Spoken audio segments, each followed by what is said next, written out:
Let's have a dream which isn't under control. And the working title is I'll Never Be Enough.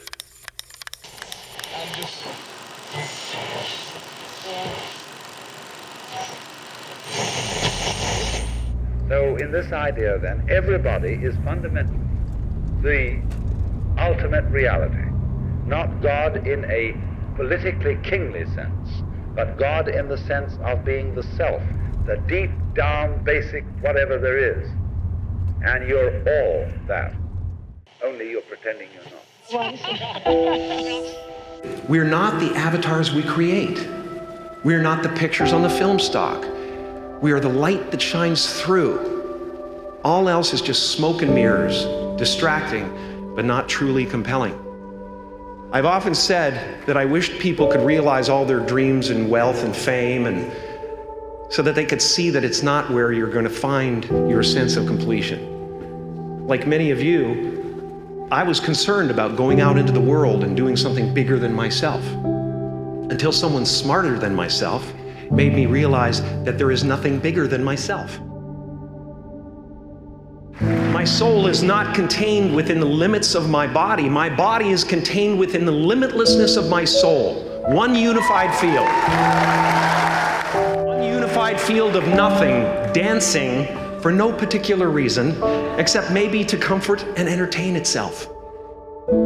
As that shift happens in you, you won't be feeling the world, you'll be felt by it. You'll be embraced by it. Now I'm always at the beginning. I have a reset button, and I ride that button constantly.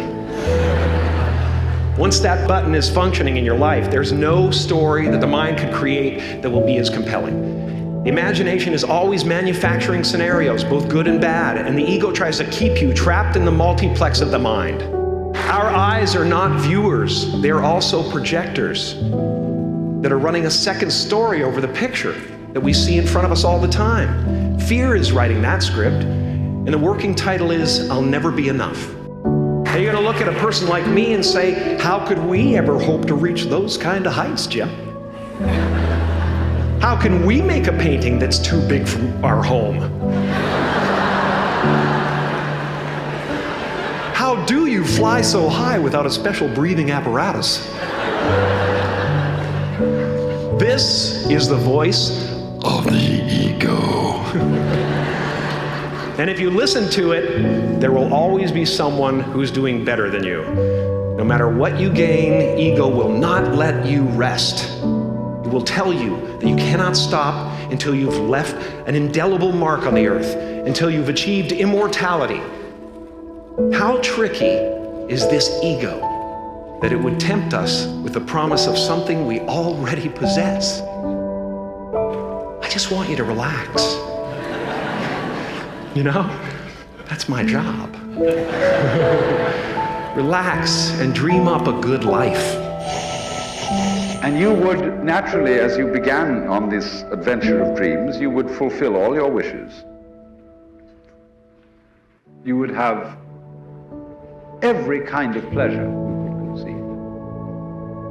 And after several nights of 75 years of total pleasure each, you would say, well, that was pretty great. But now let's have a surprise. Let's have a dream which isn't under control.